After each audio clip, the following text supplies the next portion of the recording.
Estoy grabando. Sí, ya estoy grabando la clase. Perfecto, ya estamos grabando entonces. ¿Escuchan? ¿Ven la pantalla? Sí, Ya, ok, entonces vamos a partir. Bien, las clases van a ser de probabilidades. Una vez que ustedes vean probabilidades, esto da el pie para que vayan a la segunda, o en realidad la tercera parte del curso de bases estadísticas, que es sobre inferencia estadística. ¿Ya? La inferencia estadística es cuando ustedes tienen muchos datos y esos datos quieren buscar estructuras de sus probabilidades, de cómo, cuáles son sus promedios, entre qué rangos se mueven, cuáles son los eventos más extremos, cuáles son los casos eh, que se repiten con mayor frecuencia, y toda esa materia, todo ese análisis estadístico, que es la inferencia, que es a partir de ciertas características o de cierta estructura, nosotros poder inferir y decir, miren, yo creo que esto va a comportarse en este rango. Para poder hacer eso, primero hay que tener una base de probabilidades, porque todo esto se basa en las probabilidades. Estamos hablando de eventos o de cosas que no son determinísticas, que no son ciertas, que no podemos nosotros identificar a priori de manera certera, pero que sí, a partir de datos observados históricos, podemos decir, mira, más o menos esto se ha comportado de esta forma, por lo tanto yo creo que se va a comportar así de aquí en adelante. Y hay hartas herramientas que podemos utilizar para eso y que vamos a ver en estas clases.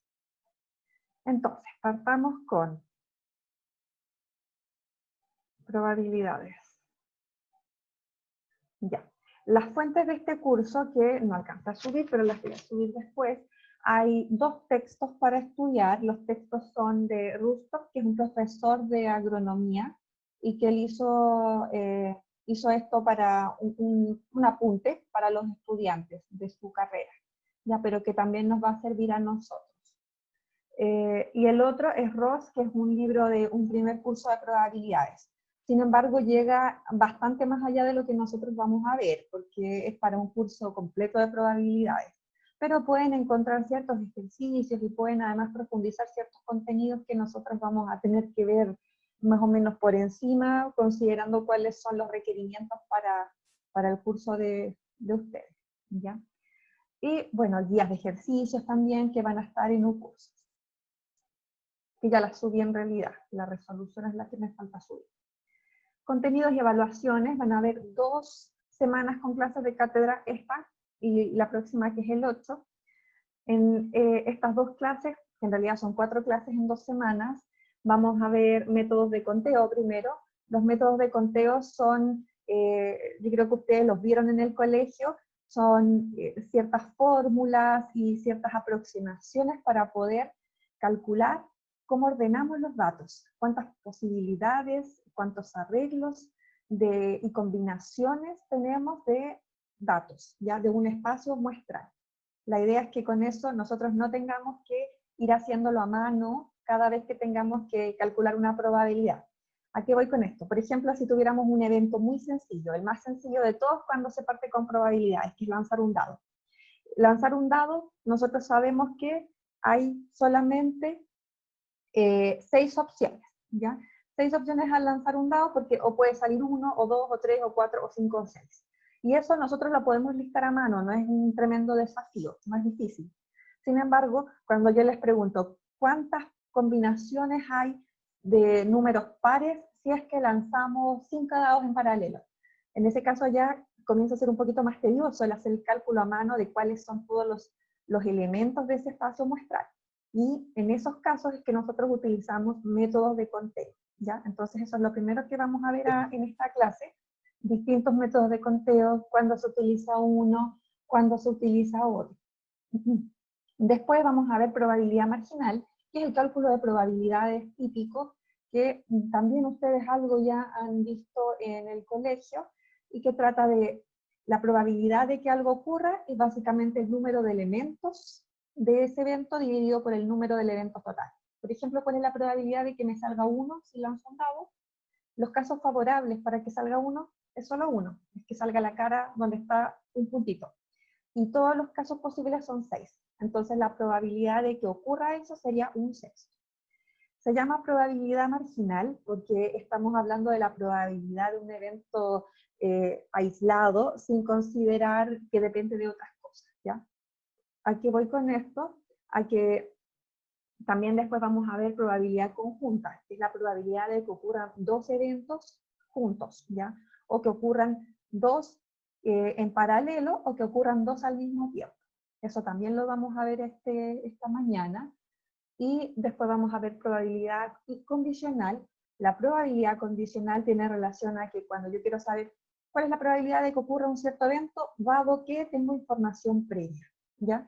Entonces es el cálculo de la probabilidad para casos más informados. Por ejemplo, podría ser cuál es la probabilidad de que llueva en Santiago en julio, dado que tiene un clima de tipo mediterráneo, ¿ya? Entonces es distinto a preguntarles cuál es la probabilidad de que llueva en, no sé, cualquier lugar del mundo en junio, darles una ciudad, pero sin entregarles información previa de cuál es el tipo de clima que tiene esa ciudad, y por tanto no les entregamos la historia o toda la información que hay detrás. Y esa probabilidad condicional es una de las que más utilizamos en la industria no solo la forestal, sino que en la industria médica, en la industria de la ingeniería civil, es la que más se utiliza porque nosotros queremos calcular la probabilidad de que ocurran ciertos eventos, pero basados en información previa, basados en que tenemos otros antecedentes anteriores que nos entregan y en el fondo nos van restringiendo la probabilidad total, ¿ya? Y vamos a terminar con el teorema de Bayes, que también es uno de los más utilizados en todas las disciplinas y que está basado en la probabilidad condicional. Ya se basa en cuál es la probabilidad de que ocurra algo cuando yo tengo información de otros eventos relacionados, que están condicionados a ese evento que estoy consultando. Así que eso es lo que vamos a ver durante estas dos clases, que en realidad son 4, como les decía. ¿Sí? Hola. Hola. La tarea 2, para hacerla necesitamos sí o sí esta clase, ver esta Sí. clase, ¿cierto? Sí. O sea, si ustedes quieren pueden mirar la PPT. Yo traté de dejar la PPT lo más explicativa posible, sabiendo que no muchos de ustedes, que sé que algunos tienen problemas de conexión a internet, ¿ya? Pero la materia de la tarea 2 en la clase, se va a ver toda en esta clase. Ya, gracias. Bueno, bien, entonces la tarea 2 se va a entregar el 8 de junio, yo ya la subí a un curso de manera que ustedes tengan tiempo, porque hasta ahora el profesor Juan Barrio no me ha mandado la clase de la tarde de práctica, entonces estoy pensando que si es que no me la envía, en la tarde lo que vamos a hacer es que ustedes trabajan en la tarea y yo resuelvo consultas, ya, pero tengo que esperar, le pregunté y no me ha respondido. Y la otra, el control sería el 15 de junio, al final de la clase. Va a ser igual como cuando tuvieron el control 1, ya que lo tienen que subir a cursos nomás ustedes. Y ya también, bueno, ese va a ser sobre ejercicios, ya ejercicios que van a tener que ustedes resolver, escribir en un archivo Word y subirlo a tareas de un curso, a la sección de tareas. Eso. Y después va a haber también unas preguntas de probabilidades en la cátedra 2 y después también en el examen. O sea, es que la idea es que intenten poner la mayor atención posible. Yo sé que es complicado de repente que veamos cosas en solo 2 semanas porque como que hay que condensar toda la cabeza, pero intentemos por lo mismo creo que la tarea ayuda, porque así de inmediato ustedes tienen que ir metiendo mano en estos contenidos. Bien, vamos a partir con probabilidades, ¿ya? ¿De qué hablamos cuando nos referimos a probabilidades? Las probabilidades son la parte o la sección de las matemáticas que se encargan de explicar o estudiar los fenómenos que son aleatorios. Ustedes ya tuvieron una primera aproximación a los fenómenos aleatorios cuando estaban trabajando con sus ejercicios prácticos en Excel. Varias veces se les pedía generar números aleatorios o números al azar, y ustedes usaban una función que se llama aleatorio. Y si recuerdan, siempre estaba esta situación de que cada vez que ustedes después hacían un cálculo en Excel, en la planilla, si es que no fijaban los números, estos números se recalculaban y cambiaban constantemente, ¿ya? ¿Qué son los fenómenos aleatorios? Son aquellos que si repetimos el experimento muchas veces, independiente de que demos las mismas condiciones iniciales, vamos a obtener siempre resultados distintos, ¿ya? No tenemos una ley que genere un resultado que sea determinístico, que sea preciso y que sea constante en el tiempo. A diferencia de los experimentos aleatorios, están también los experimentos determinísticos. Y esos son los que nosotros estamos más acostumbrados a trabajar en física o en matemática. Son aquellos que si tenemos las condiciones iniciales, tenemos las variables iniciales fijas y lo repetimos 2, 3, 4, 5 veces, siempre vamos a obtener el mismo resultado. Por ejemplo, la ley de Newton. La ley de Newton que nos dice que para que un cuerpo de masa m adquiera una aceleración a, se requiere una fuerza que es igual a la multiplicación de m por a. Si es que yo tengo un cuerpo de masa m y tiene una aceleración a, independiente de que yo esto lo haga, lo repita 5, 6, 7 veces, siempre voy a medir que la fuerza que se requería para generar esa aceleración es F. No cambia independiente de cuántas veces yo corra este experimento. Sin embargo, otro ejemplo que sería de tipo aleatorio es, ¿qué pasa si yo lanzo un dado? Si yo lanzo un dado, yo no sé qué número voy a obtener. Si lo lanzo 10 veces, muy probablemente las 10 veces voy a obtener resultados distintos, ¿ya? Porque ahí hay una componente del azar o una componente aleatoria.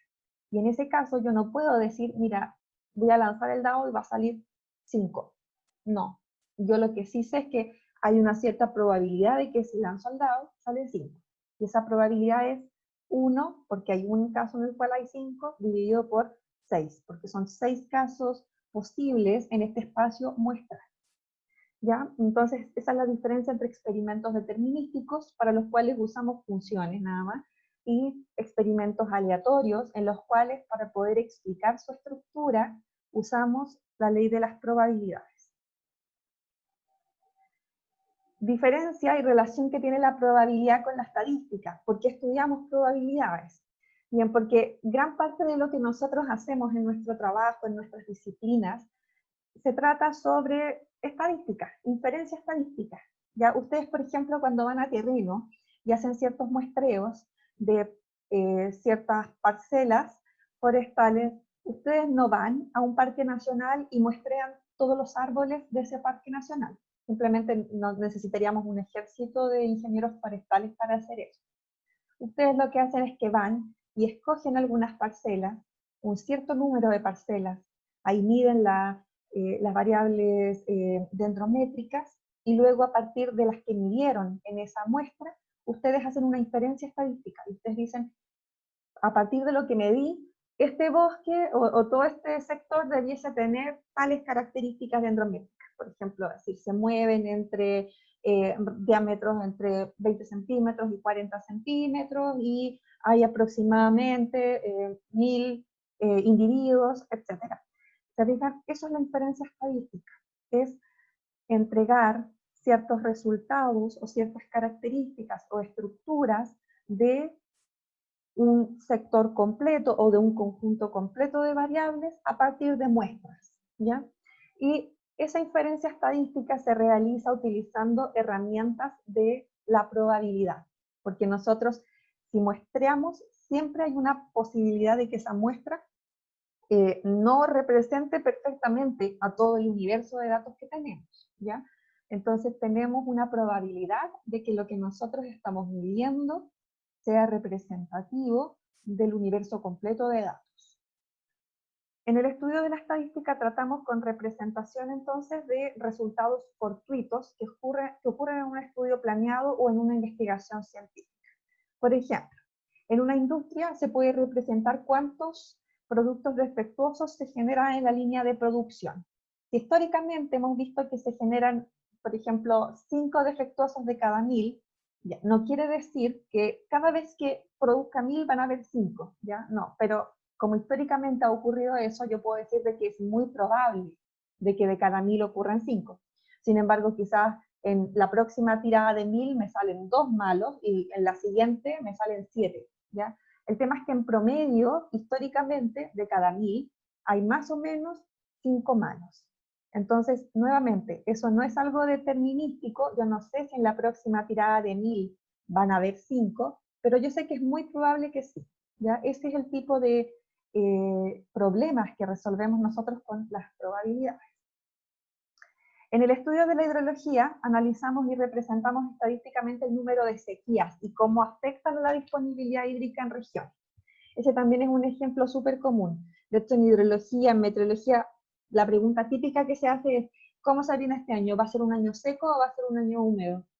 Y lo que hacen los climatólogos y los hidrólogos es que responden siempre diciendo, mira, esto tiene, la meteorología, la climatología, tiene una componente que es caótica, una componente que es random o al azar, aleatorio. Por lo tanto, no podemos nosotros saber y pronosticar con certeza, como si fuese un experimento determinístico, este año va a ser lluvioso. Sin embargo, basado en toda la evidencia histórica que hay hacia atrás, en 100 o 50 o 70 años de observaciones, siempre hemos visto que cuando es niño o cuando el Océano Pacífico está con más temperatura de lo normal, ocurre que en Chile central es más lluvioso. Entonces, uno podría decir, voy a hacer una inferencia estadística a partir de las observaciones históricas o pasadas y voy a decir que, mira, es probable que este año sea lluvioso. Sin embargo, es una probabilidad, ya basado en una muestra, y esa muestra es 50 años de datos versus el universo, el grupo, el conjunto completo, que sería todos los años en que ha habido lluvia y todos los años en que existe este territorio. Bien, aquí puse una tarea 1, que en realidad es un ejercicio que después puse en la tarea, así es que no tienen que resolverlo ahora, ¿ya? Pero la tarea, dentro de los ejercicios, describa 3 ejemplos de su carrera, ingeniería forestal, en los cuales la inferencia estadística es fundamental. Entonces, creo que al final les puse 2. Ya la idea es que describan casos. Miren, no sé, por ejemplo, en genética eh, forestal, la inferencia estadística se utiliza en este tipo de experimentos. Nada muy largo, 2 a 3 líneas de escrito. Lo importante es que quiero que ustedes comiencen a familiarizarse con estos conceptos y a ver cuál es la utilidad y la aplicación. Así que mencionar unos ejemplos donde ustedes creen que es importante la inferencia estadística. Bien, el estadístico trabaja generalmente con datos experimentales, ¿ya? Y eso, el estadístico, no nos referimos solamente a los matemáticos que trabajan en estadística, sino que a todos nosotros, que a todos en algún momento nos toca ser estadísticos. Trabajamos con conteos, con mediciones que son representativas, con datos categóricos u observados, mediciones que hicimos antes, las cuales clasificamos con algunos criterios. Los estadísticos utilizan la palabra experimento para describir cualquier proceso que genere un conjunto de datos, ¿ya? Entonces, un experimento puede ser, por ejemplo, hacer una siembra y ponerla con distintas condiciones de temperatura o con distintos químicos, y eso es un experimento, ya es una serie de mediciones representativas. Otro experimento podría ser ir a medir caudales a un río varios días consecutivos, y ahí yo voy a medir, voy a tener datos de cómo varió el caudal en, por ejemplo, 5 días consecutivos. Y ahí a partir de eso puedo sacar ciertos resultados o hacer ciertas inferencias de esos datos. Por ejemplo, miren, el tercer día hubo mucho más caudal, y justo ese día hubo más temperatura. Puede ser que este río entonces tenga una influencia nidal. Subió la temperatura, aumenta el deshielo, aumenta el caudal. Entonces, todas las mediciones que nosotros hacemos nos generan eventos o conjuntos de datos que después nosotros las clasificamos, las podemos ordenar de mayor a menor, las podemos ordenar como cuáles están dentro de ciertos rangos, y a partir de eso hacemos inferencias. Bien, un ejemplo simple de un experimento estadístico es el lanzamiento de una moneda. Si lanzamos una moneda, tenemos 2 opciones de qué puede salir. Puede salir cara o puede salir sello, ¿ya? Entonces, el experimento en este caso sería lanzar la moneda y los elementos serían cara-sello. Un evento podría ser que salga cara y otro evento podría ser que salga sello. Ese es para que vayamos familiarizándonos con el tipo de lenguaje cada vez que tengamos que resolver un problema. Otro experimento podría ser sembrar un mismo cultivo bajo distintas condiciones controladas en laboratorio. Por ejemplo, controlamos y sembramos lo mismo, pero en un lugar lo sembramos en un invernadero con una temperatura mayor, en otra con temperatura menor, y después de todo el proceso de crecimiento, de germinación de este cultivo, al final vamos a registrar cuál generó una mejor producción, y a partir de eso podemos determinar entonces probablemente cuál es la característica que tenía mayor peso sobre el crecimiento de este producto. En estadísticas, el interés se centra en las observaciones que se obtienen por la repetición de este experimento varias veces, ¿ya? Y eso es lo que se llama como significancia estadística.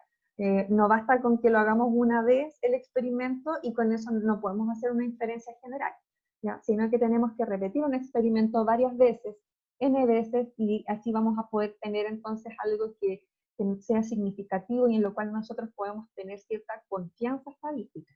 Eso lo van a ver después con el profesor Juan Barrios en inferencia estadística, ¿ya? Entonces, estos resultados, en ellos hay una parte que es el azar, que juega un rol fundamental, entonces no se pueden predecir con certeza, pero podemos encontrar ciertos patrones o ciertas estructuras que nos sirven para estimaciones futuras. Motivación. ¿Por qué estudiar las probabilidades? Van a encontrarse con una serie de casos durante su carrera en los cuales van a tener que trabajar con probabilidades, ¿ya?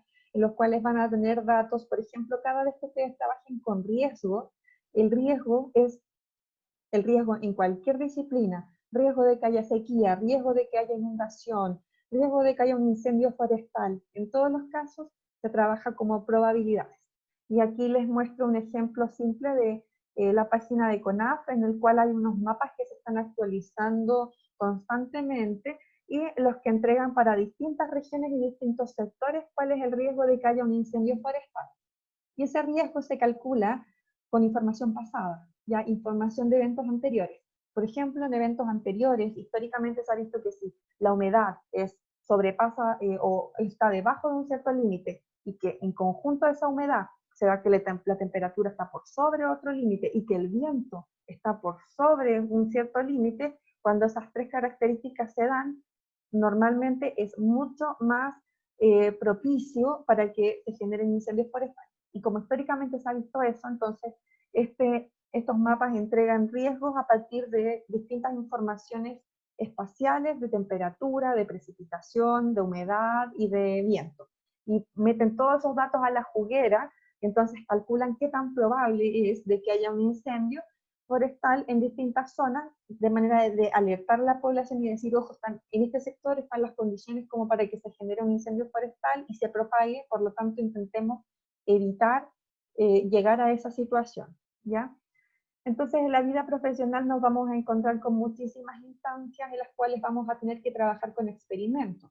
Muy probablemente todas sus tesis o sus memorias para poder terminar después su carrera van a tratarse con experimentos aleatorios y en esos casos es importante entonces manejar las probabilidades. Por ejemplo, ¿cuándo va a llover? ¿Qué tan probable es que la próxima temporada de riego sea seca? ¿Dónde será mejor dejar mis ahorros? ¿En un fondo de alto riesgo? ¿En un fondo de bajo riesgo? ¿Ya? Preguntas con las cuales nos vamos a encontrar y nos encontramos a menudo. Vamos a la siguiente. El origen del estudio de las probabilidades es bastante confuso, si bien hay historiadores, investigadores que dicen que incluso ya desde la civilización egipcia tenía juegos de azar, hay consenso en decir que las probabilidades, su formalización se origina a partir, o su motivación está en los juegos de azar. A nosotros, a las personas, nos gusta apostar. La verdad es que a mí no, pero se supone que a la gran mayoría de la gente sí le gusta apostar y bueno, y por eso existen los casinos también. Y a partir de estos juegos de azar es que comienza el interés y la formalización por las probabilidades.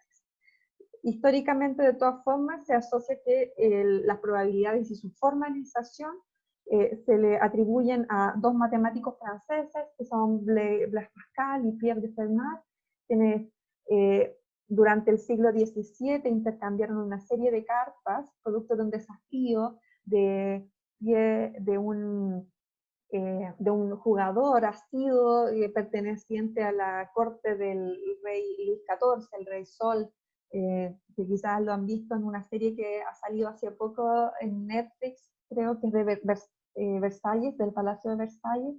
Bien, en ese tiempo se muestra harto sobre cómo era la vida, la corte de este rey, que era un rey que le interesaba un montón, gastaba un montón de plata en fiestas, en lujos, en juegos de azar, y en ese tiempo estaba bastante de moda estas reuniones sociales en las cuales se reunían a, a jugar, ¿ya? Y en ese sentido ocurre que empieza a haber cada vez más apuestas, y un interés muy grande en ir más allá del azar, no solamente esperar la suerte, sino que también buscar una formalización que permita mejorar las opciones de ganar, ¿ya? Y les entregan este desafío a estos dos matemáticos que son Blaise Pascal y Pierre de Fermat, y ellos a través de las cartas parten primero haciendo la enumeración de todos los casos posibles de un cierto juego de azar. Por ejemplo, creo que era de cartas, ¿ya? Y de cartas, entonces decían, mira, aquí está tal y tal probabilidad de ganar, y la empiezan a hacer uno a uno, primero a mano, que era como lo típico, pero después encuentran que había cierta recurrencia y que eso se podía resolver con ciertas fórmulas matemáticas, ¿ya? Y ellos son los primeros entonces en encontrar soluciones recursivas a problemas de probabilidades. Y luego todo lo que ellos generan en estas cartas comienza a formalizarse y se comienza a utilizar bastante más, ¿ya? Entonces se les atribuye históricamente a ellos esta primera formalización. Bien, vamos entonces ahora a las definiciones. Para partir de las probabilidades vamos a definir algunos conceptos que son los que vamos a utilizar siempre en los ejercicios. Primero, las probabilidades se basan en teoría de conjuntos, porque trabajamos con conjuntos de datos. Creo que ya... No, no hay nadie. Ya. Primero vamos a hablar del espacio muestral. Me equivoqué, es muestral. El conjunto de todos los resultados posibles de un experimento lo llamamos espacio muestral, y normalmente los representamos con la omega. Ya decimos omega es el conjunto, y eso nosotros lo denotamos con estas llaves. Normalmente usamos unas llavecitas, y esas llaves entre medio separamos con coma todos los elementos que pertenecen a este espacio muestral, ya de este experimento estadístico. Por ejemplo, si fuese tirar una moneda, al tirar una moneda, el espacio muestral es cara y sello, ¿ya? Hay solamente dos opciones. Si es que lanzamos una moneda 3 veces, entonces ahí comienzan a haber más opciones. Estaría la opción de que la primera no salga cara, la segunda también, la tercera igual, que es más improbable porque que salga 3 veces el mismo elemento es difícil, pero también está la opción de que salga cara en la segunda moneda cara y en la tercera sello, o que nos salga cara en la primera, sello en la segunda y sello en la tercera, y así sucesivamente. Entonces, cada vez que hablemos de un espacio muestral, ustedes van a denotar un espacio muestral con una cierta letra, y entre llaves van a poner adentro todos los elementos, o van a describir todos los elementos que tiene ese espacio muestral. Y que a veces puede ser sencillo, como el caso de tirar una moneda, pero a veces puede ser un espacio que tiene miles de elementos al interior, ¿ya? Vamos a ver después. Por ejemplo, si quisiéramos hablar de población de la ciudad de Santiago, o trabajos de la población de la ciudad de Santiago, tendríamos miles de distintos datos. Hay personas que trabajan en ciertas empresas, hay personas que trabajan en el área de salud, personas que son profesores, que hacen aseo, que venden, etc. Entonces, los espacios muestrales pueden ser bastante más complejos. Vamos a un ejemplo aquí también de cómo podemos formalizar o cómo podemos analizar los espacios muestrales o obtener el número de datos. Una opción es simplemente hacerlo de memoria, a mano, escribiendo. Mira, en la primera podría salir cara, en la segunda sello, en la tercera sello. Pero una manera formal también de cómo se trabajan los espacios muestrales y cómo podemos encontrar todos los elementos dentro de un espacio muestral es utilizar el diagrama de Venn, o el árbol o diagrama de Venn. Y en este caso lo que uno hace es que va por orden. Si se fijan, hay distintos niveles. El primer nivel corresponde a el primer experimento que teníamos, que era tirar la moneda la primera vez. Si tiramos la moneda la primera vez, eso genera dos elementos, cara o sello nada más.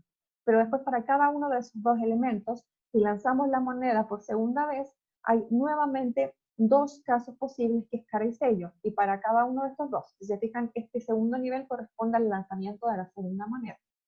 Y si lanzamos la moneda en la tercera vez, nuevamente podemos obtener cara o sello para cada uno de ellos. Entonces, usando el diagrama de Venn, podríamos obtener todas las posibles combinaciones de cómo podían salir estos elementos al lanzar 3 monedas seguidas. Entonces podría haber sido cara, cara, cara, cara, cara, sello, ¿ya? Y así sucesivamente hacia abajo. A ver, ¿alguien levantó la mano? Yo, profe. Ya, voy a dar tiempo para preguntas. Cuéntame. Tengo una consulta respecto al diagrama de Venn. Yo, el que conozco, son unos círculos que hacen intersecciones. Sí. ¿Es lo mismo que este como arbolito? Sí, es lo mismo. Mira, los diagramas de Venn son representaciones como gráficas de los conjuntos. Y los podemos utilizar para ver, por ejemplo, en teoría de conjuntos, primero, cuáles son todas las opciones y también cuáles son intersecciones, uniones entre distintos grupos de datos. Pero sí, son representaciones gráficas de los datos de los experimentos. Ya, gracias. Bien, entonces, hay otro ejemplo acá, el ejemplo 3 que dice, consideremos el experimento estadístico de lanzar 2 veces un dado. Si lanzamos 2 veces un dado, sabemos que la primera vez que lo lanzamos hay 6 opciones, porque hay 6 caras, y la segunda vez también hay 6 opciones. Nos interesa la suma de los números obtenidos en las 2 ocasiones, es decir, sumar el número que se obtiene la primera vez que lanzamos, más el número que se obtiene la segunda vez que lanzamos. Y nos preguntan que nos centremos solo en aquellos casos en que la suma es mayor que 7. ¿Cuáles son esos casos? Esos casos serían, vamos a dibujarlo aquí.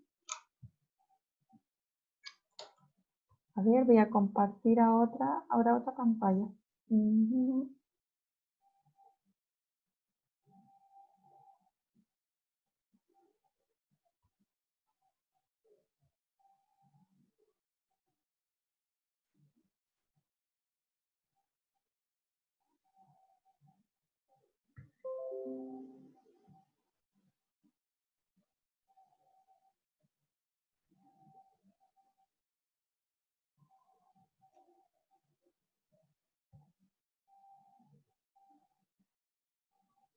¿Ven la pantalla? Sí. A ver, déjeme ver. Muture. No, Muture. Sería este, supongo, y ya. Entonces, si tuviéramos un primer dado, nosotros tenemos 7 opciones, disculpen, 6 opciones, 2, 3. Profe, Ajá. es que sale como eso, lo que dice la Pascal, se ve chiquitita la pantalla. A ver, ¿pero ven lo que estoy escribiendo? No se ve. ¿No? Me parece que Ya. es como si no estuviese abierta la pantalla de la aplicación. ¿Y ahora esta? Ahí sí. Ahí sí, ya. Entonces, si es que lanzamos un dado, 3, 4, 5, 6. La primera opción, al lanzar el primer dado, mi letra es media feita, pero siempre los ejercicios que grabé los hice a sí mismo, pero les puse la voz, así es que intenté hacer lo mejor posible, pero mi manuscrita es un poquito, me cuesta mucho, escribo muy feo. Entonces, en la primera opción tenemos 1, 2, 3, 4, 5 y 6. Tenemos esas 6 opciones, ya al lanzar el primer dado. Y al lanzar el segundo dado, tenemos 6 opciones para cada uno de ellos nuevamente. 3, 4, 5, 6. Y así sucesivamente. Entonces, si se dan cuenta, en total tenemos 36 casos acá, porque por cada uno de estos números o de estos valores que nos vayan saliendo en el primer dado, tenemos 6 opciones a la vez en el segundo dado. Entonces, en este caso, todas las opciones son 36. Sin embargo, si nos preguntan todos aquellos en los cuales la suma es 7, fíjense que para que la suma sea 7 tenemos las opciones que son el 1 con el 6, porque se nos da 7, o el 6 más el 1, o el 2 más el 5, o el 5 más el 2, o el 3 más el 4, o el 4 más el 3. 1, 2, 3, 4, 5, 6. Son solo 6 opciones, por lo tanto tenemos 6 de 36. Tenemos un sexto de probabilidad de que nos salgan números mayores a 7 o a una suma mayor que 7 al lanzar 2 dados seguidos. Fíjense que esto que acabamos de hacer, que es a mano, que es el conteo a mano de todas las opciones o del espacio muestral, es algo que igual es tedioso y que también da paso a errores, porque esto que hicimos acá, perfectamente pudimos habernos equivocado. Quizá a alguien se le olvidaba, no sé, el 2 más el 5, y hubiese contado las primeras 4 opciones nada más. En este caso que es cortito, la verdad es que probablemente no se nos va a olvidar. Pero si trabajáramos con experimentos ya de 4 dados al mismo tiempo, ahí la cosa empieza a complicarse, y en ese caso ya tenemos que pasar muy probablemente a otro tipo de formulaciones matemáticas. ¿Ya? Volvamos entonces a esto. Oh, acá está. Voy a compartir ahora nuevamente el PPT. Ok. Entonces, otra definición de espacio muestral. El espacio muestral son todos los valores entonces que generan el universo de opciones. Luego hay subconjuntos. Los subconjuntos son algunos nomás de esos elementos, agrupados de acuerdo a una cierta característica, ¿ya? Para cualquier experimento siempre podemos buscar o analizar o centrarnos en ciertos eventos particulares o específicos, ¿ya? Por ejemplo, en el caso anterior, cuando dijimos, mira, de lanzar 2 dados tenemos 36 opciones. El espacio muestral son 36 distintas opciones de sumas de 2 caras al lanzar 2 dados. Pero nuestro subconjunto, nuestro evento de interés es cuáles son aquellos que generan una suma igual a 7. Y esos vimos que eran 6. Entonces, el evento era que dé la suma 7 y el espacio muestral son todas las combinaciones de números de 2 caras al lanzar 2 dados, ¿ya? Y eran 36 datos completos. Entonces, el subconjunto es aquel evento o aquellos elementos de nuestro interés, los que nos interesa analizar. Si es que hablamos de por ejemplo, si tenemos toda la climatología de Santiago de 50 años, van a haber años húmedos, años secos, años normales. Y van a haber un conjunto de ellos en 50 años, van a estar distribuidos de alguna manera. Pero un evento sería la probabilidad de que sea un año seco. ¿Ya? El evento sería año seco y ahí aislamos los años secos. Todos los años secos que han habido los aislamos de la totalidad o del espacio muestral completo que incluye años secos, húmedos y normales. ¿Cómo enunciamos los espacios muestrales y los eventos? Esto que vamos a ver ahora es nada más que cómo nosotros los escribimos.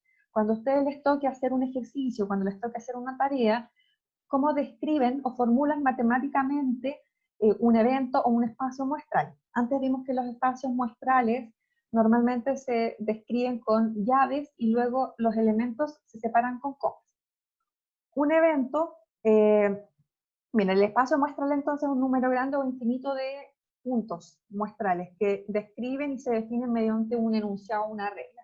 Aquí hay un ejemplo que dice, por ejemplo, si los resultados posibles de un experimento son ciudades del mundo con más de 500.000 habitantes, ¿ya? Hay muchas ciudades en el mundo que tienen más de 500.000 habitantes, de partida Santiago, Viña del Mar, Valparaíso.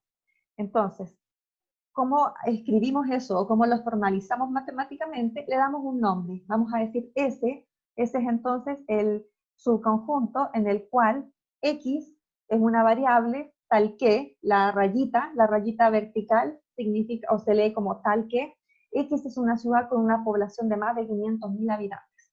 Y así lo podemos formalizar. Ese sería un evento o un subconjunto y matemáticamente lo formulamos así. Si ustedes quisieran saber, díganme el subconjunto o el evento de que salga 7 en la suma de lanzar 2 dados, entonces podrían decir, S es igual a, abren las llaves y ponen I, tal que I es igual a 7 al lanzar 2 dados. ¿Ya? Es una formulación de cómo ordenamos nuestros problemas para poder resolverlos con probabilidad. Y acá hay otro ejemplo que dice, de manera similar, si ese es el subconjunto de todos los puntos X, Y sobre los límites o al interior de un círculo de radio 4 con centro en el origen, escribimos la regla S, que sería el evento o el espacio, el subconjunto de puntos X, Y, tales que X al cuadrado más Y al cuadrado sea menor o igual a 16, ¿ya? Porque el, disculpen, el área de un círculo, puse cuadrado, puse círculo, círculo, está bien, ya. El área de un círculo que tiene un radio 4 está dada por eso. Profe, ¿Sí? hay una compañera que necesita que la acepte, por favor, que se le reinició el computador. Disculpen, ya, admito, si habían 433, esperando, ya los agregué. Ahí sí, gracias. Entonces, eso es simple, es como entonces denotamos nada más subconjuntos o eventos. Por una parte tenemos el espacio muestral, que incluye todos los elementos, y después tenemos también los eventos que son subconjuntos del espacio muestral. Un evento entonces es un subconjunto de un espacio muestral. Normalmente al realizar un experimento nos interesa la ocurrencia de ciertos eventos y no de todos los eventos. Por ejemplo, quizás estamos interesados en el evento A, en el cual el resultado de lanzar una moneda 2 veces es, en el cual todos los resultados sucesivos son distintos, es decir, no puede salir cara y cara después, no, tiene que salir cara, sello y después cara de nuevo, no pueden, sucesivamente no pueden salir 2 elementos con el mismo valor, ¿ya? Entonces, si se fijan, al lanzar 2 monedas, eso nos da solo 2 opciones, ya en el cual los resultados sucesivos son distintos. Si lo vemos en este diagrama, vamos a ver que eso ocurre solamente en este caso, que es cuando sale cara primero, después sello y después cara, o cuando sale sello, cara y sello. Solamente son 2 opciones de entre las 3, 4, 5, 6, 1, 2, 3, 4, 5, 6, 7, 8 posibles, solo 2 cumplen. Entonces, en este caso, el espacio muestral serían todas estas 8 opciones y el evento en el cual los casos sucesivos o los valores sucesivos son diferentes, son solamente 2, ¿ya? Bien, vamos entonces ahora con otros ejemplos de definiciones. Ya, este ejemplo muestra, dice, dado el espacio muestral S en el cual D, tal que D es mayor o igual a 30 centímetros, D es la variable, donde D representa a los individuos de una plantación forestal de pino en que se han alcanzado más de 30 centímetros de diámetro, ¿ya? Entonces, si es que yo les dijera a ustedes, denoten matemáticamente el subconjunto S en el cual se encuentran todos los individuos de una plantación forestal en los cuales los pinos tienen 30 centímetros o más de diámetro, eso ustedes lo formalizan de esta manera. S igual D es la variable, diámetro, dado que, o tal que, diámetro es mayor o igual a 30 centímetros. Es posible concebir que un evento puede ser un subconjunto que incluye todo el espacio muestral S, ¿ya? Podría ser, supongamos que ustedes tienen una plantación forestal con distintos diámetros, y yo digo el evento tal que D es el diámetro, D es mayor o igual que 0. Todos los árboles tienen un diámetro que sea mayor o igual que 0, ¿ya? Pueden estar, no sé, entre 5 centímetros y 1 metro, pero 5 centímetros y 1 metro son todos mayores que 0. En ese caso, si es que el evento que a mí me interesa es todos los árboles que tienen un diámetro mayor o igual que 0, entonces eso es el espacio muestral completo. Mi subconjunto en realidad es el espacio muestral completo. Y en ese caso, entonces, nosotros lo denotamos como omega. Y además también hay conjuntos vacíos, que es aquellos en los cuales no hay ningún elemento dentro de mi espacio muestral. Por ejemplo, si yo les dijera, en este mismo ejemplo de la plantación forestal, en que hay árboles de distintos diámetros, ¿cuál es el espacio muestral o el evento en el cual un árbol tiene un diámetro mayor o igual a 50 metros? No existe. No hay ningún árbol que tenga un diámetro mayor o igual a 50 metros en una plantación de pino radiata, la típica que se generan en ningún lado, en realidad yo creo 50 metros demasiado grande. Entonces, en ese caso, el conjunto o el espacio muestral, el conjunto o el evento es vacío, ¿ya? Del espacio muestral completo que incluya todos los árboles de una plantación forestal, no hay ninguno que cumpla con esa característica, que el diámetro fuese mayor o igual que 50 metros. Y en ese caso hablamos de un conjunto vacío. Considera un ejemplo o un experimento en el que se registran los hábitos de tabaquismo de los estudiantes de la carrera de Ingeniería Forestal. Un posible espacio muestral podría clasificar a un individuo como no fumador, fumador social o fumador. Si se determina que el subconjunto de los fumadores sea un evento, entonces la totalidad de los no fumadores corresponde a un evento diferente. También subconjunto de este, que se denomina complemento del conjunto de fumadores. Ya, ¿a qué vamos con esto? Dentro de los subconjuntos hay también lo que se denomina complemento. El complemento es todo lo que queda fuera de un cierto subconjunto de interés. Supongamos que a todos ustedes los dividimos y los clasificamos entre quienes fuman, quienes no fuman y quienes solo fuman socialmente. Entonces, supongamos que de 60 estudiantes hay 20, 20, 20 en cada grupo. Entonces, si es que yo quisiera determinar todos aquellos que fuman y que fuman socialmente, habría 40 en total, ¿ya? Y también podríamos encontrar el complemento de los que fuman. Y el complemento de los que fuman son todos aquellos que quedan fuera del grupo de los que fuman regularmente como los que fuman socialmente. Y eso normalmente lo denotamos con una C chica o con una comilla arriba, y le llamamos complemento de un cierto conjunto. El complemento de el subconjunto de los que fuman serían todos los que no fuman, y esos son 20 alumnos, ¿ya? Entonces, muchas veces, cuando trabajamos con elementos en los cuales gran parte de los datos sigue ciertas características, y a nosotros nos interesa el otro, buscamos el complemento, trabajamos con el complemento. Eso va a depender de qué datos estamos manipulando y cuál es más fácil de analizar, ¿ya? Entonces, el complemento de un evento A respecto de S, siendo, es el subconjunto de todos los elementos de S que no están en A. Denotamos el complemento de A mediante el símbolo A comillas o AC. Cuando ustedes vean cualquier evento que puede tener cualquier nombre, A, B, C, el que sea, pero lo ven con una comilla o con una C arriba, quiere decir que estamos hablando del complemento.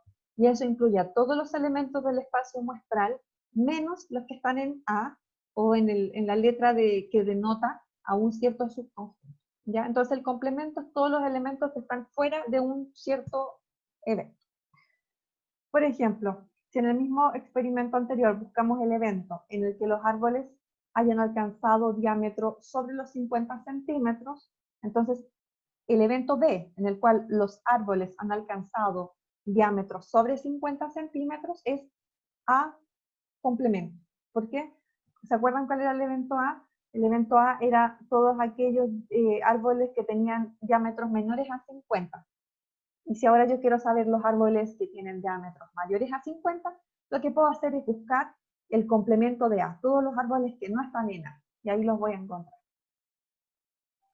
Intersección, esto también es teoría de conjuntos. La intersección de dos eventos A y B, que se denota con el símbolo, este de aquí, este como redondito hacia abajo, mirando hacia abajo, la boquita hacia abajo, ese es intersección. La intersección de dos eventos, entonces, es aquel que contiene todos los elementos que son comunes tanto a A como a B. Sea el evento en que un individuo selecciona al azar en el Parque Nacional Río Clarillo, bueno, selecciona al azar un árbol que tenga más de 30 años y sea F el evento de que el árbol muestreado sea quillay, ¿ya? Entonces la intersección de acuérdense que es el evento en el cual están todos los árboles que tienen más de 30 años, y F es el evento en el cual están todos los árboles que son quillay. Al hacer intersección F vamos a encontrar a los elementos en comunes. Y los elementos en comunes son todos aquellos quillay que tienen más de 30 años. Y va a ser, normalmente, esa intersección son menos elementos, porque son los que están justo en el centro de un diagrama de Venn, que era lo que comentaba la compañera Sonrota.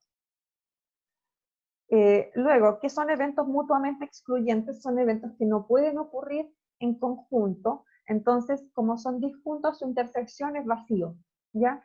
A intersección B es vacío. Si es que ocurre que la intersección es vacía, entonces nosotros decimos que no tienen elementos en común y por lo tanto son mutuamente excluyentes.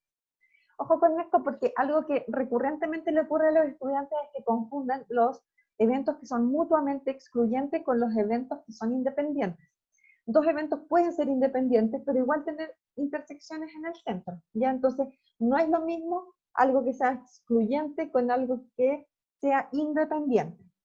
Son dos definiciones muy diferentes. Vamos aquí a un ejemplo.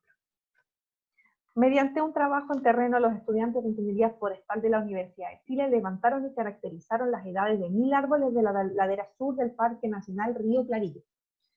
Estos fueron clasificados de acuerdo a los siguientes eventos. A. El evento A es un subconjunto del espacio muestral S en el cual están los 1000 árboles que muestré. A incluye a todos los árboles tales que el diámetro es mayor a 10 y menor a 50 centímetros.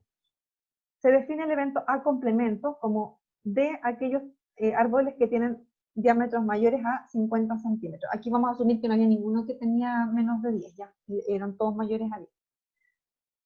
Entonces el complemento sería todos aquellos que se salen de ese conjunto, que están fuera del conjunto A, donde el conjunto A incluye a todos los que eran menores a 50.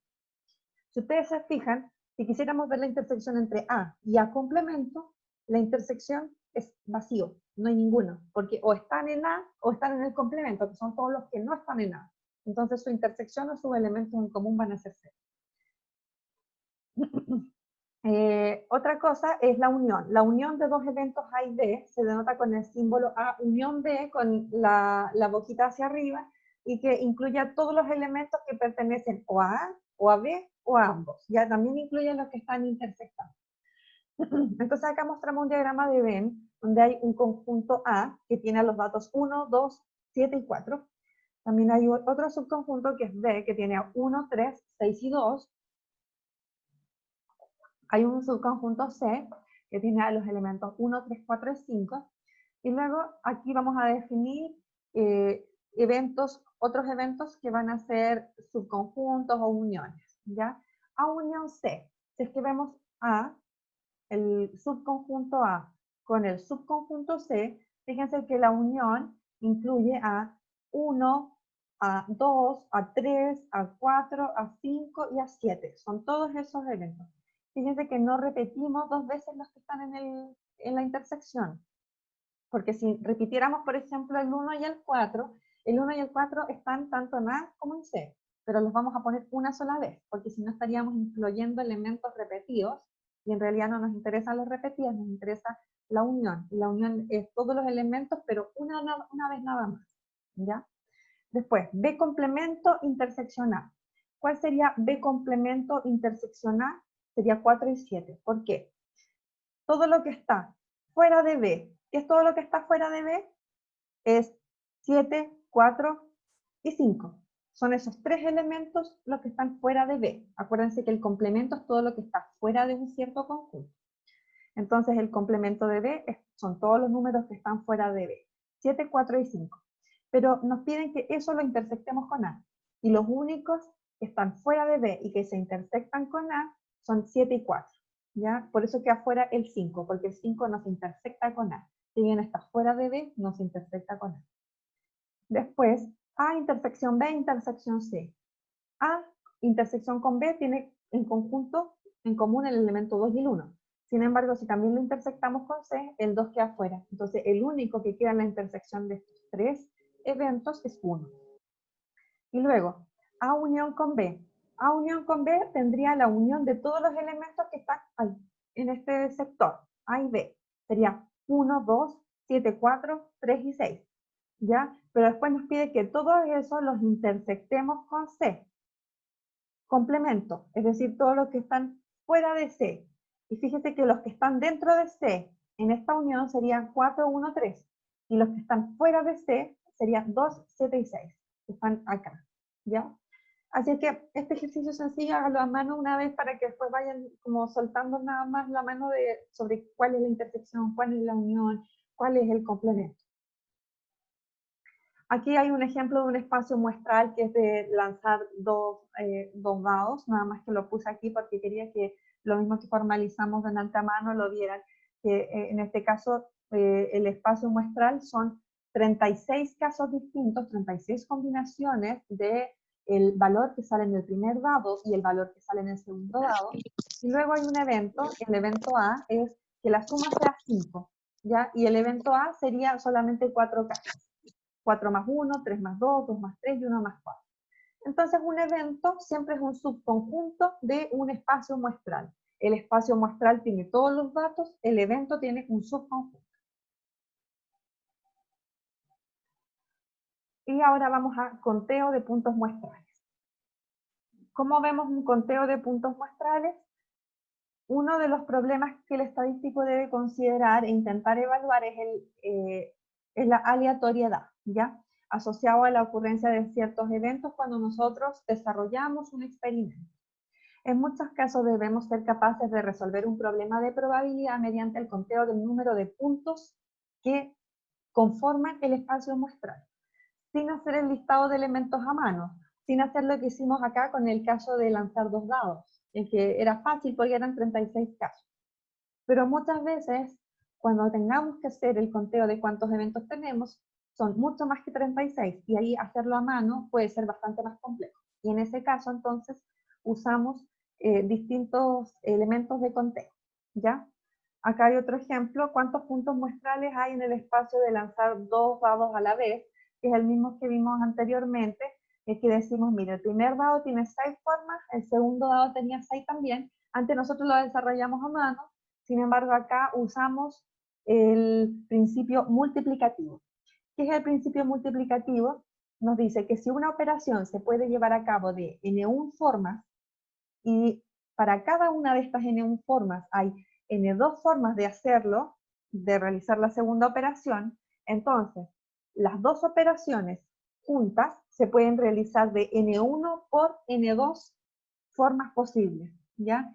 El principio multiplicativo se aplica cuando tenemos 2 operaciones o más operaciones que tienen distintas formas de ser llevadas a cabo. Entonces, para calcular la combinación de ellas, podemos multiplicar todas las opciones que hay para el primer caso por todas las opciones del segundo, por todas las opciones del tercero, y así sucesivamente hasta que terminemos todas las opciones que nos entregan.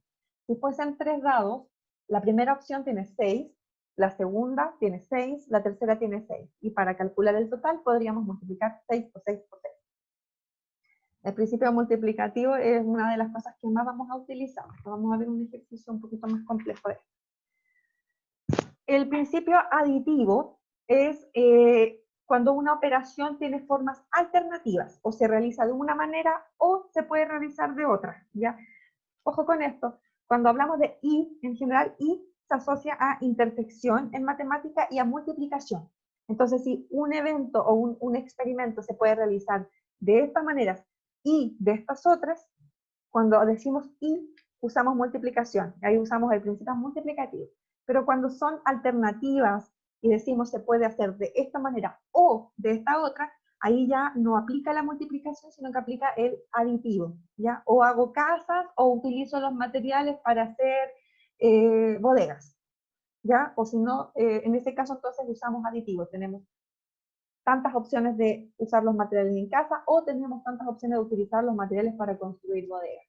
Y en ese caso entonces, si tenemos n1 maneras para realizar la primera alternativa, n2 maneras para realizar la segunda, n sub n para la enésima opción, entonces se utiliza el principio aditivo. El conteo de todos los elementos de un espacio muestral sería n, que es n1 más n2 más n hasta n sub n. Y luego vamos a pasar a algo que se llama permutación. Las permutaciones consisten en cambiar el orden de un conjunto. Si tenemos un conjunto de datos y nosotros queremos hacer arreglos o queremos combinar estos datos, ¿ya? Y los queremos ordenar de distintas formas, entonces podemos determinar cuántas posibilidades de distintos subconjuntos existen al ordenar y mover estos datos. Sea m, m sub 1, m sub 2, m sub 3, m sub 4, hasta m sub n, un conjunto de n elementos, entonces las posibilidades que tengo para poner en cada casillero estos m sub n elementos será, en la primera posición, yo tengo, supongamos, n elementos, ¿ya? Y los quiero poner en casilleros, en n casilleros. ¿Cuántas formas tengo de ordenar estos n elementos en distintos casilleros? Para el primer casillero puedo poner cualquiera de todos los n elementos. Voy a escoger uno. Entonces tengo, si se fijan, n opciones. Para el segundo voy a tener n-1 opciones porque ya dejé el primer elemento fijo en el primer casillero. Entonces tengo n-1. Para el tercero tengo n-2 porque ya dejé 2 elementos fijos en los 2 casilleros anteriores. Y así sucesivamente hasta que llegara al elemento o al casillero n, solo tengo una opción, porque ya usé todos los n menos 1 anteriores, ya en los otros casilleros. Entonces, en este caso, hacemos una permutación de n elementos. La permutación es cómo ordenamos n elementos en un espacio, ¿ya? Y usando el principio multiplicativo, si se fijan, teníamos para el primer espacio n opciones, para el segundo n-1, para el tercero n-2, y para ver la combinación completa, o cuál es el espacio muestral completo de todas las opciones de cómo ordeno estos elementos en n casilleros, lo que tengo que hacer es multiplicar, usando el principio multiplicativo. Y entonces vamos a llamar permutación de n elementos. La permutación de n elementos se calcularía como n, porque para el primero tengo n opciones, por n-1, porque para el segundo casillero tengo n-1 opciones, y así sucesivamente hasta llegar a 1. Si se fijan, esto es una permutación de n elementos. Una permutación de n elementos, entonces se calcula según el principio multiplicativo como n por n-1 por n-2, hasta llegar a 1, y eso es n factorial. N factorial es cuando uno multiplica un número por todos los números consecutivos inferiores. Ya, por ejemplo, si quisiéramos calcular 5 factorial es 5 por 4, por 3, por 2, por 1, hasta llegar a 1. Siempre es el número multiplicado por todos los números inferiores hasta llegar a 1. ¿Ya? Y eso, en este caso, cuando queremos hacer permutaciones, en las permutaciones el orden importa. ¿A qué nos referimos con esto? Importa el orden porque si nosotros poníamos el elemento 1 acá, acá teníamos n-1, pero era distinto el caso en el cual el primer elemento estaba en la primera casilla respecto del caso en el cual el primer elemento estaba en la segunda casilla. Un ejemplo de cuando el orden importa es, por ejemplo, números. Supongamos que yo les digo, ordenen los números 1 y 2 y hagan todas las combinaciones posibles de cómo esos números 1 y 2 pueden formar otros números. En ese caso, si es que yo pongo el 1 primero y el 2 después, eso me genera el número 12. Y ese número es distinto a si yo pongo el 2 primero y el 1 después, eso sería 21. Entonces, en ese caso, si se fijan, estoy hablando de los mismos elementos, el 1 y el 2. Son los mismos elementos, pero al ponerlos en posiciones distintas, generan números diferentes. Por lo tanto, en estos casos, el orden sí importa, ¿ya? Cuando el orden sí importa, usamos una permutación. Casos en los cuales el orden no importa, por ejemplo, si yo les digo, voy a ponerme yo y el profesor Juan Barrios, nos vamos a sentar en 2 sillas. Da lo mismo si yo me siento en la primera silla o me siento en la segunda y el profesor Barrios en la primera o en la segunda. Independiente de en cuál silla nos sentemos, los dos elementos, que somos el profesor Juan Barrios y yo, seguimos siendo lo mismo, el profesor Juan Barrios y yo, o yo y el profesor Juan Barrios, ¿ya? Nos generamos números diferentes o elementos distintos. En esos casos el orden no importa, y cuando el orden no importa, vamos a usar otro método de contabilidad que es la combinación, que lo vamos a ver a continuación. Ejemplos de permutaciones arreglos, también se les llaman arreglos, ¿ya? Y también se les llaman variaciones. Yo después al final les voy a presentar un resumen con todas las fórmulas y cuándo se usa uno y cuándo se usa el otro. Lo más importante es que esto se resuelve haciendo ejercicios, es la única manera de que podamos aprender. Un ejemplo acá. Determinemos la cantidad de ordenamientos distintos del conjunto de las vocales A, E, I, O, U. ¿Ya? Entonces, ¿cómo podemos ordenar de formas diferentes estas 5 vocales, A, E, I, O, U? Fíjense que, en este caso, como tenemos que ordenar estos 5 elementos, vamos a hacer una permutación de 5 elementos, y eso es 5 factorial, ¿ya? Para el primer espacio, tenemos las 5 vocales disponibles. Para el segundo tenemos 4, porque ya usamos 1. Para el tercero tenemos 3, y así sucesivamente. Entonces, eso se calcula como 5 factorial. De 5 por 4, por 3, por 2, por 1. Son 12 distintos casos, o distintas combinaciones, de cómo ordenamos las 5 vocales. Vamos ahora a un arreglo, que también se le llama permutación.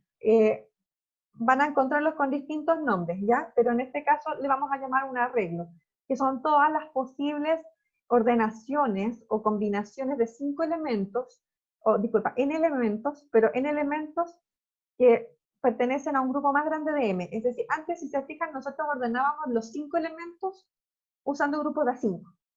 Ahora vamos a ordenar n elementos en grupos de n, en grupos chicos, menores. Ya vamos a armar grupos usando todos los datos. Antes usábamos todos los datos y los combinábamos y los movíamos y los ordenábamos, en el caso anterior, que era con el factorial. Ahora no vamos a usar el factorial, vamos a usar otra fórmula, porque lo que vamos a hacer es que vamos a, de todos los elementos, por ejemplo, de esas 5 vocales, vamos a seleccionar grupos de a 2.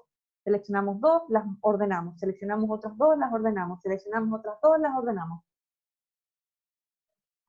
Esa es una permutación, disculpen, un arreglo, pero también lo podemos llamar una permutación de n elementos en grupos de n, ¿ya? En ese caso, entonces, lo que, si se fijan, importa el orden de los datos resultantes. ¿Qué quiere decir que importa el orden? Que si nosotros ponemos alfa, beta, gamma, es distinto a decir beta, gamma, alfa. Son distintos. Importa el orden. Igual que en el caso anterior, si tuviéramos, por ejemplo, 3 números, 1, 2, 3, 123 es distinto a 321. Usamos los mismos elementos, pero a pesar de que usamos los mismos elementos, al ponerlos en distintos orden, generan un resultado distinto. Cuando eso ocurre es que decimos nosotros el orden importa. Y si el orden importa, usamos una permutación.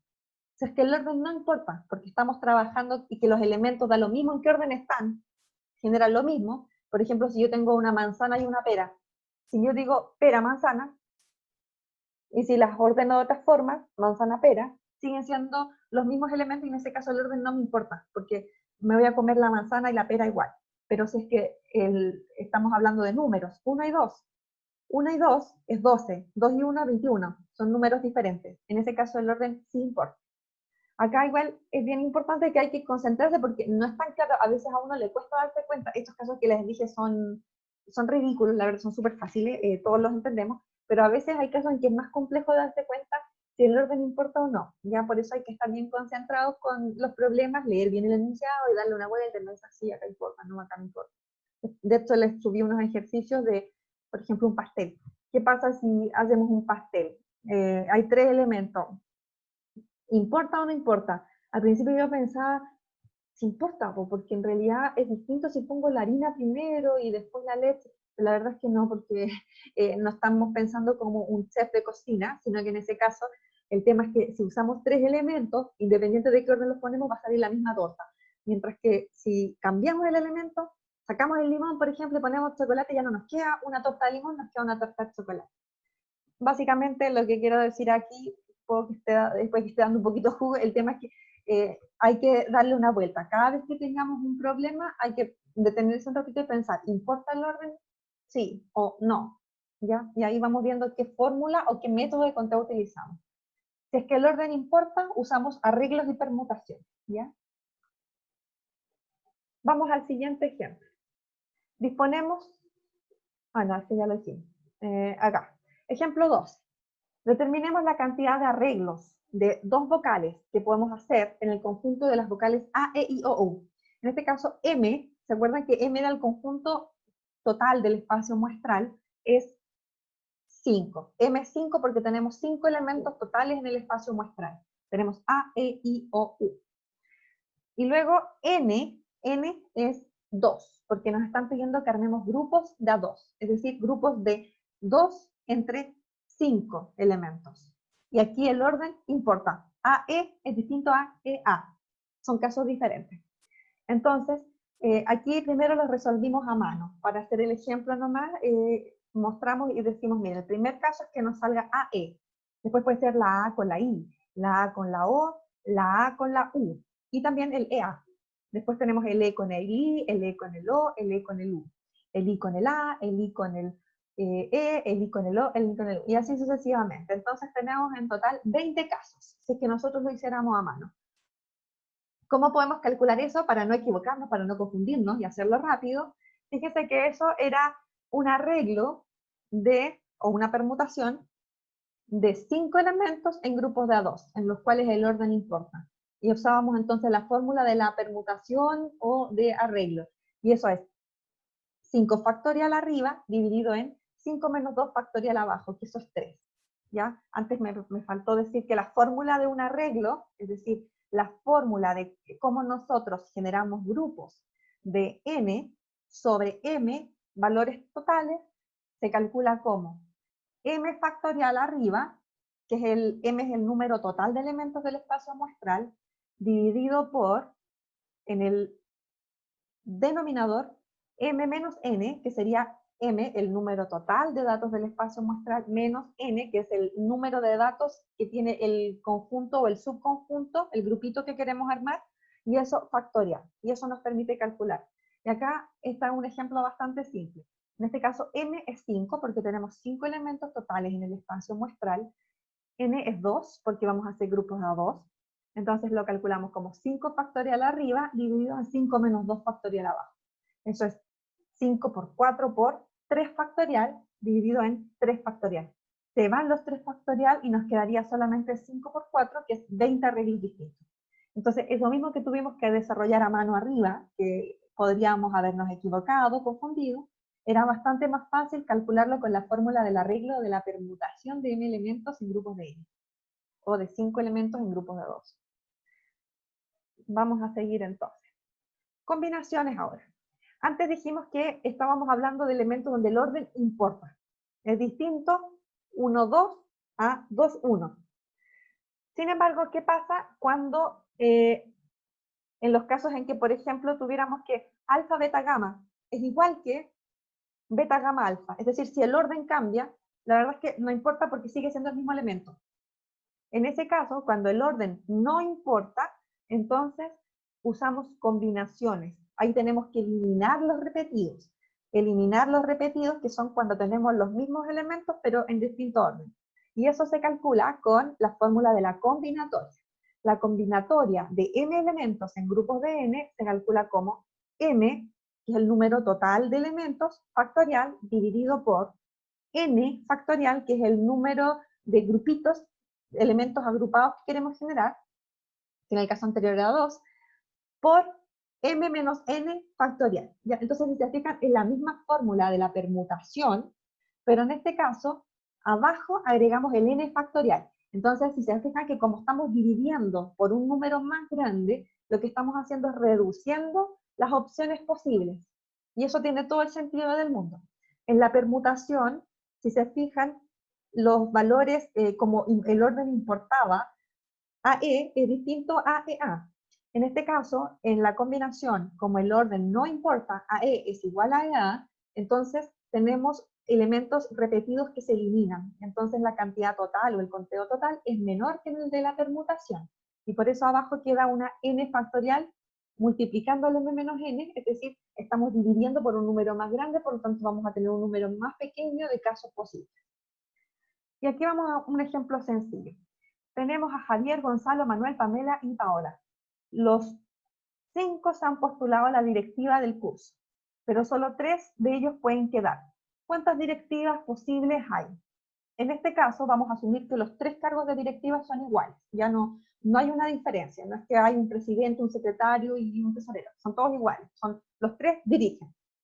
Si se fijan, como los 3 dirigen y no dice acá que haya cargos, da lo mismo que esa directiva sea Javier Gonzalo Manuel o Gonzalo Javier Manuel. Son las mismas 3 personas.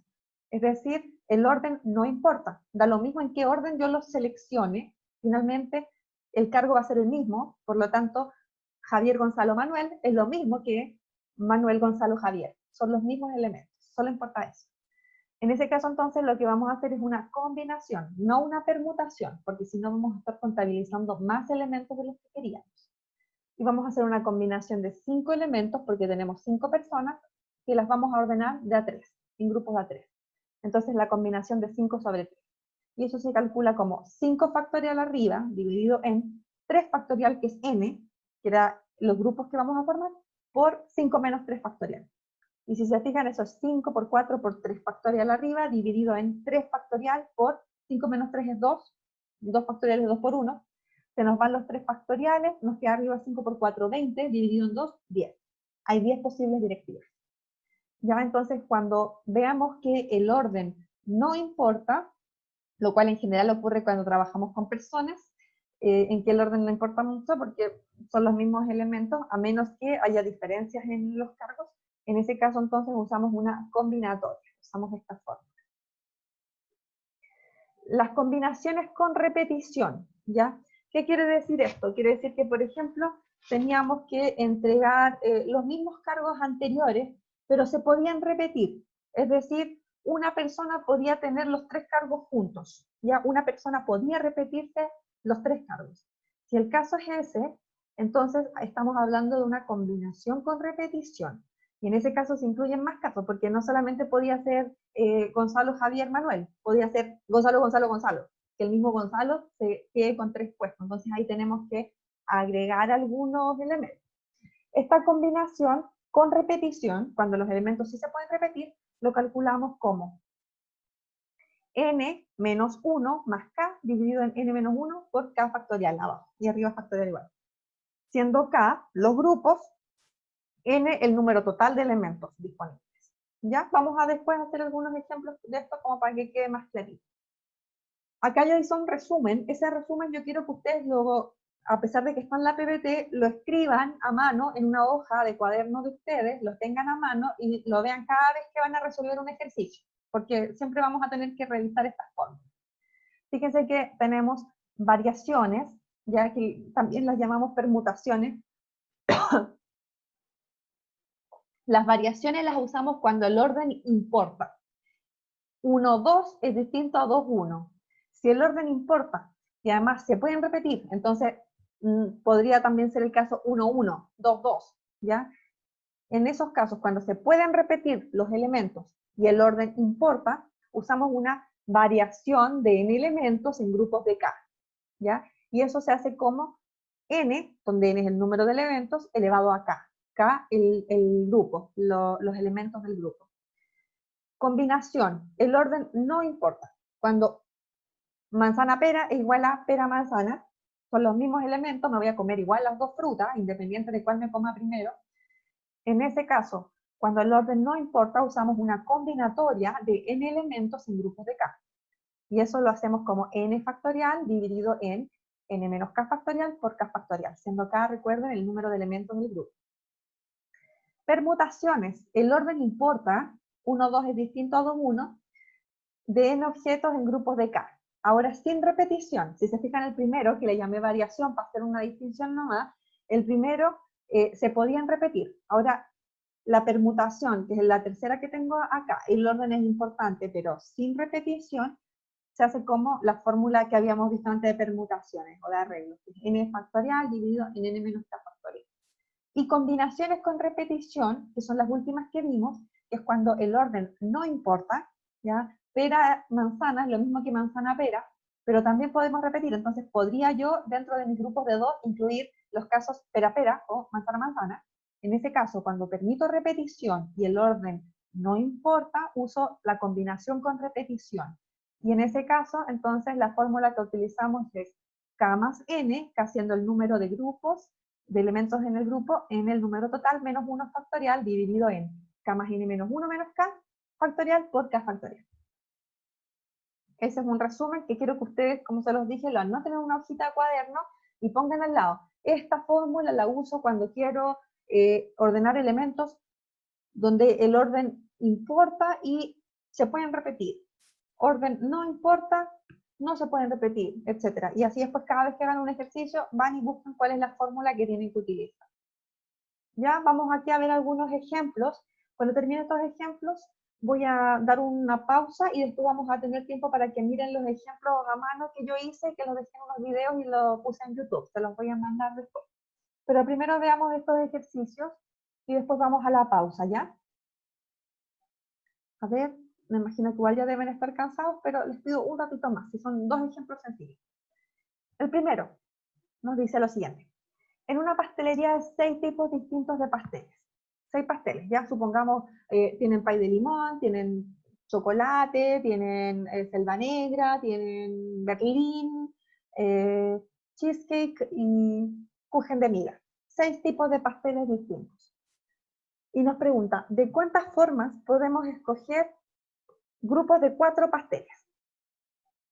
Entonces, para resolver esta pregunta, nos dicen, mira, esta panadería tiene 6 tipos de pasteles distintos, yo tengo que escoger 4. ¿Cuántos grupos de 4 puedo escoger yo en esta pastelería? Primero, ¿importa el orden? No, ¿ya? Porque son pasteles, me da lo mismo si yo escojo pay de limón, y después kuchen de nuez, y después torta de chocolate, así escojo torta de chocolate, kuchen de nuez, y después pay de limón. Da lo mismo en qué orden yo los escogí, aquí lo que importa es qué elementos escogí, ¿ya? Entonces, como es lo mismo, pay de limón y torta de chocolate, a decir torta de chocolate respecto de pay de limón, lo importante es que escogí esos dos elementos, entonces el orden no importa, no importa en qué orden están, son lo mismo, ¿ya? Eso rápidamente nos dice que vamos a trabajar con una combinatoria, porque el orden no importa. Después, la pregunta 2, ¿se pueden repetir? No nos dicen nada, como no nos dicen nada, y como sí nos dicen que es una pastelería, en la pastelería podemos asumir de que no tienen un solo tipo de pastel de cada uno, pueden tener muchos pasteles del mismo tipo, entonces seguramente tienen hartos pay de limón, hartos kuchen de nuez, normalmente tienen stock, a menos que no se los digan en el enunciado, a menos que les digan, consideren que solamente hay un elemento de cada pastel, ustedes pueden asumir de que sí se puede repetir. La lógica nos indica que sí podemos repetir. Podríamos ir y comprar 4 pay de limón o 4 tortas de chocolate. Por lo tanto, vamos a decir que sí, podemos repetir. Por lo tanto, lo vamos a resolver como una combinatoria con repetición. Entonces vamos a usar la fórmula de combinatoria con repetición para ordenar 6 elementos totales, que son el espacio muestral, en grupos de A4. Y eso, de acuerdo a la fórmula, era 6 menos 1 más 4 factorial, dividido en, abajo era, déjenme revisar las fórmulas, porque a mí siempre se me olvidan también. La fórmula era, abajo, k más n, k más n menos 1 menos k. Se van los k y queda n menos 1 por k factorial. Entonces, n menos 1 sería 6, porque son 6 pasteles, menos 1 factorial por 4 factorial, que es k factorial. Y eso nos da, entonces, 6 más 4 son 10, menos 1 son 9. Entonces tenemos arriba, en el numerador, 9 factorial. 9 factorial lo podemos escribir como 9 por 8, por 7, por 6, por 5 factorial. Y abajo en el denominador vamos a tener 6 menos 1, 5. 5 factorial por 4 factorial, que era el k, era los grupos que queremos generar con el pastel.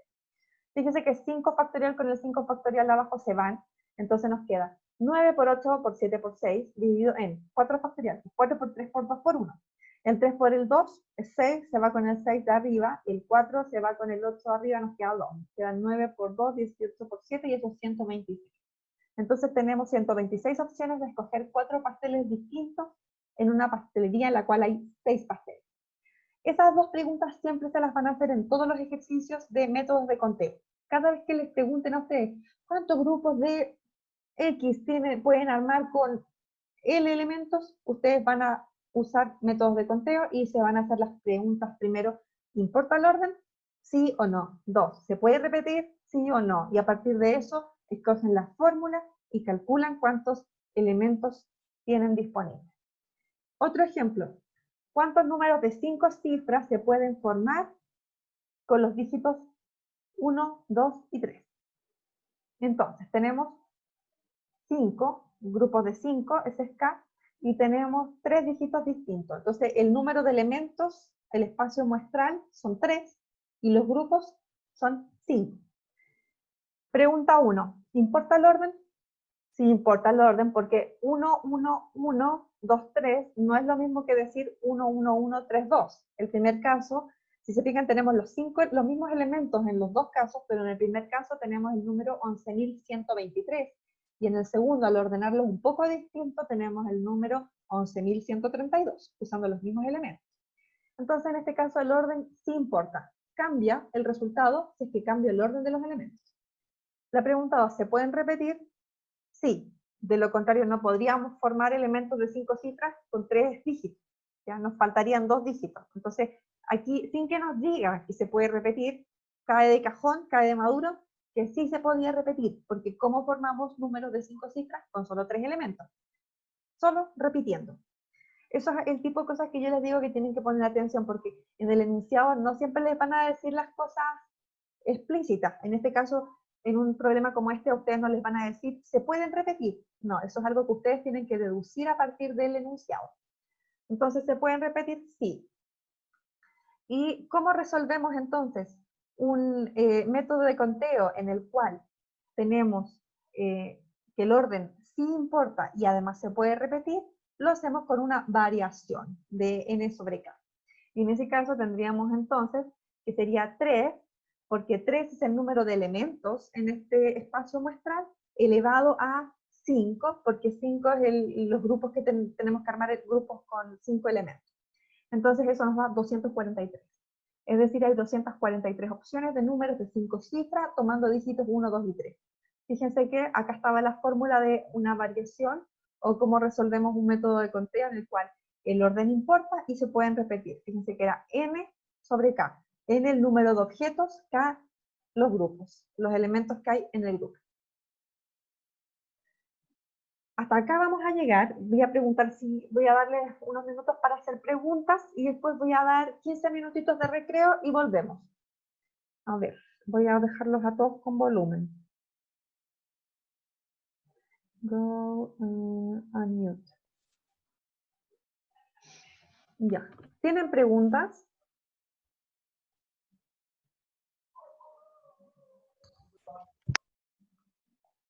¿Preguntas? ¿Dudas? Profe, yo más que nada decir que llegué tarde y no entendí si esto lo vamos a ocupar como en Excel o de qué No. forma se...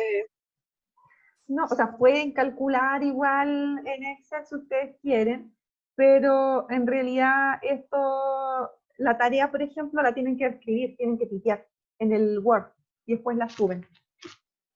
Ah, ya. Gracias, profe. Y para el control, voy a hacer una encuesta con ustedes, porque yo lo que pensaba, que creo que puede ser más simple, si es que todos tienen cámara en el celular, es que ustedes escriban el resultado en una hoja y me manden después por cursos las fotos de las hojas. Pero voy a hacer la encuesta porque si hay uno que tiene problema de cámara, tendríamos que ver otra opción. Ya, ¿a qué voy? Porque la verdad es que con Word se puede, pero a veces es más lento porque hay que escribir las fórmulas con ecuaciones. Se puede, pero demora un poquito más. ¿Ya? Entonces voy a hacer la encuesta con todos ustedes para ver cuál es la mejor opción. ¿Más preguntas? Miren, yo ahora en cursos estoy dejando porque... Ay, ¿qué estoy haciendo? La segunda parte de la clase va a ser que ustedes van a tener que ver unos ejercicios que yo resolví, que genero un video, está en YouTube. Voy a dar unos minutitos para que vean eso y después vamos a seguir conversando. Después ya tenemos que pasar a probabilidades. Sí, vamos a tener poco tiempo. Ya, entonces, pregúntenme nomás. Voy a dar 5 minutitos más, si no, vamos para que todos podamos ir al baño y después seguimos, ¿ya? Profe, ¿Sí? ¿podría explicar el principio aditivo de nuevo? Sí. El principio aditivo casi nunca se utiliza, la verdad, porque es como... Es que no lo puedo imaginar un ejemplo. Sí, mira, un ejemplo es cuando tú tienes opciones limitadas por materiales, como que tú dices, puedo hacer esto o esto. Entonces tú dices como, a ver, tengo por ejemplo materiales para construcción y los puedo ocupar en hacer o casas o en hacer edificios, por ejemplo. Entonces, ¿cuántas opciones tienes de utilizar estos elementos? Tengo 3 tipos de casas que puedo hacer o 5 tipos de edificios. Tengo 8 opciones, pero no los puedo hacer Ya. los dos en paralelo. No puedo hacer el y. No puedo hacer, puedo hacer casa y Claro, y por eso se suman, porque al final voy a elegir solo una. solamente puedes Ya. escoger una. Exacto. Ya, gracias, profe. Video de la día 1 de métodos de conteo. Entonces, yo les dejé una guía en cursos, que es la guía 1, que tiene ejercicios de método de conteo. Creo que son 4 o 5. Y acabo de poner ahora en el foro resolución guía 1 de probabilidades. Como el video era muy pesado, lo tuve que dejar en mi canal de YouTube. Entonces, lo que van a hacer es que cuando quieran ver cómo se resuelven, yo les recomiendo que cuando los hagan traten de hacerlo ustedes a mano primero y después vayan a ver el video, ya para que vayan soltando la mano. pero en ese video que les dejé recién en el foro está la resolución de esos problemas de la guía 1 que tiene métodos de conteo. Y más ratito les voy a subir el otro video que va a tener la resolución de la guía 2, ¿ya? Y que tiene los problemas de probabilidades, que los vamos a ver ahora en la siguiente parte de la clase.